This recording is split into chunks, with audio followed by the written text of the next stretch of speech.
Is this a lucky shot? People often say the photographer really got lucky to get that photo, and there can be an element of truth in such a statement. Now, how about a moment like this? Or an action shot like this? Are you lucky enough to capture photos like these? Is there a way to increase your chances of making such photos? I've been here at the beach the past couple of days in a nice camping spot, and I thought that it's finally time to make this video and to explore these questions. By the end of this video, you'll understand what really goes into creating such kinds of images. And more importantly, you'll hopefully be able to create such photos yourself. I'll also share something very eye-opening. I'll talk about what one of the absolute legends of National Geographic thinks about luck and photography. A little preview. Luck has something to do with it, but it's not in the way that you might think. You will be surprised by some of what you see in this video, so keep watching. A quick story now that'll give you an idea of how these kinds of photos are made. This is Dwarka in India. It's a very interesting place photographically, a holy site for Hindus, a place of pilgrimage. Each day that I was in Dwarka, I would walk by this little bay in the morning. Here people would bathe, do their rituals, prayers, or sometimes, when the tide was low, there were camel rides. Amidst all of these fascinating bits of life, there was one man in a particular spot feeding pigeons every morning. So I thought, well, there might be some photographic potential here. I even asked a boy that I befriended to run through the pigeons for a photo. There's nothing special here, and it's not my thing because this is a set-up shot, but it did bring an idea to life. It allowed me to see what could be. So one day I'm heading back towards my hotel room after an early morning shoot. I walk past the place with the pigeons. Some of them take flight. I make a few more steps forward, and heading towards me is this sadhu, an ascetic, sort of an Indian holy man. Now, these sadhus, these holy men, they're very common at pilgrimage sites, so there's nothing unusual here. I don't think much of it. But then a light bulb moment. Those pigeons. He's gonna walk through those pigeons. Luckily, I have my camera ready. I turn around just in time. I only have a chance to capture a few frames. The pigeons take flight, and I realize that this dog is accompanying the man too. So, what do you think? How much of this was luck? How big was my role in making this photo happen? Think about it and let me know what you think in the comments. I want to show you a few different examples now. Some other photos that I consider special. Did luck have something to do with these photos? Here we have an expression, a gesture, and sometimes such nuances are repeated while a person is talking, and it's possible to get a few cracks at capturing them. So you can be at least a little less lucky to make these kinds of images. Sometimes it's possible to provoke the expression by starting a conversation. So some of the process at least is possible to control or to have influence on. I'm sure you understand though there is still an element of luck. And you'd be mad if you think that luck didn't play part in the photo of the holy man with the birds. In general, when you're making unposed, real-life photos, there's just no way in the world to know when something dynamic, interesting, or photo-worthy will take place in front of the camera. Not everything is under our control, so there's always at least some luck involved. On the other hand, as much as luck is involved in the capturing of great photos, of moments, of gestures, of expressions, if you're the sort of person who can look at a photo and genuinely say, oh, the photographer only made that because he or she got lucky, then you're kind of making excuses for your own photography, and you're sort of giving up before you even ever really begin. A funny thing a friend of mine said once, when looking at these kinds of photos, he said, you must be carrying birds in your pocket or something to be able to capture such moments so often. Of course, I don't carry birds around, but you know what? For me, flying birds are a great way to make a photo more dynamic, to add a bit of life to it, even a bit of magic. So birds taking flight are just something that I look out for whenever there's an opportunity, something that I anticipate.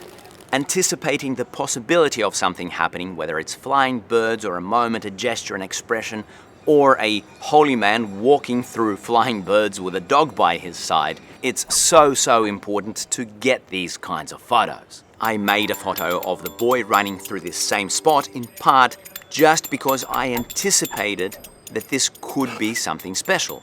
When the ingredients for something special actually appeared, when I got lucky, I was about as ready as I could be to make the most of this situation. And this is because I anticipated what might happen. So it's this whole idea of preparation meeting luck. To make any of these kinds of photos, I had to be prepared. The level of luck varied, but in all cases I had my camera ready. I always anticipated the possibility that something would happen, and sometimes I even visualized it. Anticipating and being prepared to take advantage of luck is crucial. It'll help you get these kinds of photos consistently, or at least relatively consistently. A real quick announcement. If you want to grow as a photographer, if you want to learn about all the little nuances and the details, the tips and the tricks, then I highly recommend that you check out my educational resource called The Photographer's Mindset. There's just so much there to learn. If you're interested, then check it out in the link in the description. I also have an educational site called the Photographic Process. Join it for free and you can start downloading free PDF guides and videos right now. When all is said and done, even the great masters are aware of just how big a role luck can play in photography. One of my favorite photographers, William Albert Allard, someone who has made many truly magical documentary photos for National Geographic. A few years ago, a friend of mine interviewed him, and he said something along these lines. Some of my best photos are happy accidents. Think about that for a moment. What do you reckon the phrase means? What does it mean to you? I don't think he meant to say, hey, my best photos are just lucky shots, they're accidents, I'll just keep snapping away in the hopes that I'll keep creating photos like these. No, I think there is something that's actually quite profound here.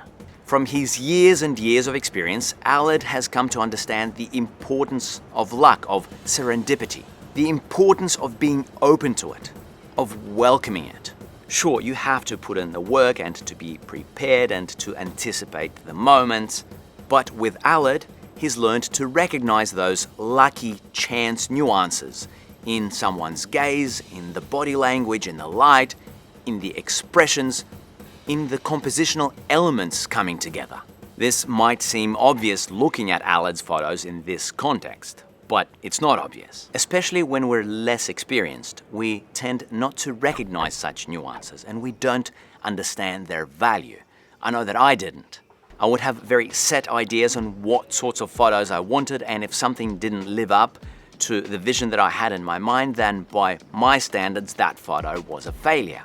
But having Allard's phrase in mind and going through his photos, you come to realize that often there's far more beauty, more magic in those unplanned, sometimes even unimaginable occurrences and nuances.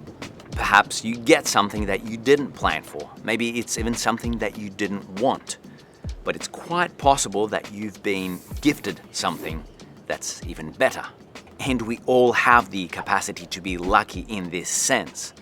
We just need to be open to this luck and to embrace it, as Allard does. When this finally came through to me, I started to see everything very differently.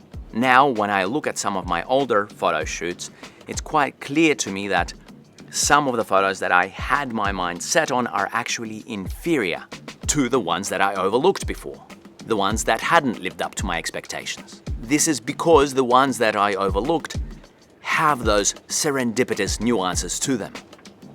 So all that I've shared with you up to this point is well and good, but there's one huge potential issue when it comes to capturing these magic real-life moments. This issue could already be affecting the way that you approach photography. We need to talk about it. What is the issue? Okay, so some photographers, even famous ones, they stage their photos of their supposed real-life, magical, spontaneous moments. Why is this such a huge deal? Well, I believe it's like athletes in sports using PEDs.